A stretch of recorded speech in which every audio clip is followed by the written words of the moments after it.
मैंने इसीलिए अनुशासन की बात है। वो किसी और का कर्तव्य होता है, किसी और का कर्तव्य दूसरे का अधिकार होता है। अधिकार और कर्तव्य अलग अलग नहीं है, पर इस लोकतांत्रिक देश में एक ही राष्ट्र निर्माता जिन्होंने उस सोच को युवा के इस 28वें राज्य स्तरीय युवा उत्सव में एक फोटोग्राफ्स ये साथ ही तस्वीर प्रेरणादायी पल अगले हमारे जबलपुर संभाग के प्रतिभागी है। वो किसी और का कर्तव्य होता है, किसी और का कर्तव्य दूसरे का अधिकार होता है। अधिकार और कर्तव्य अलग अलग नहीं है, पर इस लोकतांत्रिक देश में एक ही बात बोली कि भाई नारा परिवर्तित हुआ है, देश के लिए जीना होगा।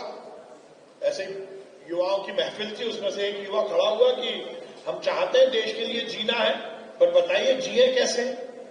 तो मैंने भी सोचा कि बात तो सही है, कैसे जीना है। एकदम से मैंने कहा 2 मिनट विचार किया। मैंने कहा नहीं, इसके लिए कोई रॉकेट साइंस की जरूरत नहीं है।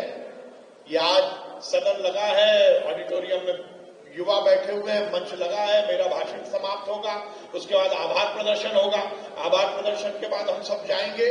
जो आखिरी युवा इस हॉल से बाहर निकले, वो यदि लाइट बंद करके लाइट बचाने का संकल्प लेगा तो ये भी देश के लिए जीना है।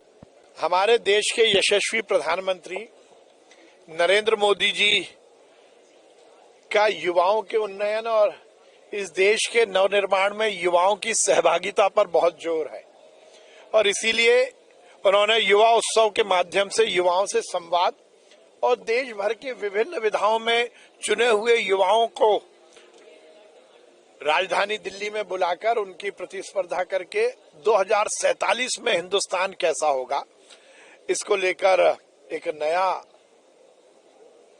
मंतव्य के साथ कार्यक्रम किया है। और उसमें मध्य प्रदेश की भागीदारी सुनिश्चित हो, मध्य प्रदेश का हर विधा का युवा आगे जाए, उसको लेकर हमने मध्य प्रदेश में भी युवा उत्सव का आयोजन किया है। जिला, संभाग और प्रदेश स्तर पर अलग अलग कंपटीशन के माध्यम से युवाओं को चयनित किया जा रहा है। आज भोपाल में राज्य स्तरीय युवा उत्सव का हमने प्रतिस्पर्धा का शुभारंभ किया है। 8 तारीख को माननीय मुख्यमंत्री मोहन यादव जी के मुख्य आतिथ्य में ये युवा उत्सव का समापन होगा, और उस दिन जो अलग अलग विधाओं में युवा चुने जाएंगे वो 11 और 12 तारीख को दिल्ली में माननीय प्रधानमंत्री जी के समक्ष अपनी प्रस्तुति भी देंगे और प्रधानमंत्री जी के साथ संवाद करेंगे। युवा इस देश का भविष्य है, वो युवा इस देश के नवनिर्माण में अपनी सहभागिता दे, इसी उद्देश्य से इस कार्यक्रम का आयोजन किया गया है। सर, कल मुख्यमंत्री जी ने कांग्रेस के लिए नाम बदल सकते हैं, विकास नहीं कर सकते। देखिए, विकास भी हम कर रहे हैं और गुलामी के जो प्रतीक हैं वो उस काले निशान को भी बदल रहे हैं। मैं बधाई दूंगा माननीय मुख्यमंत्री जी को, पर कांग्रेस को तो इसका विरोध करना है, क्योंकि गुलामी की मानसिकता कांग्रेस के अंग अंग में और दिमाग में भरी हुई है।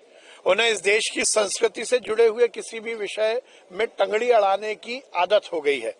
ये देश में यदि गुलामी के कोई प्रतीक है तो उनको बदलना चाहिए, ये जरूरी भी है और इसकी आज की तारीख में बहुत मांग भी है।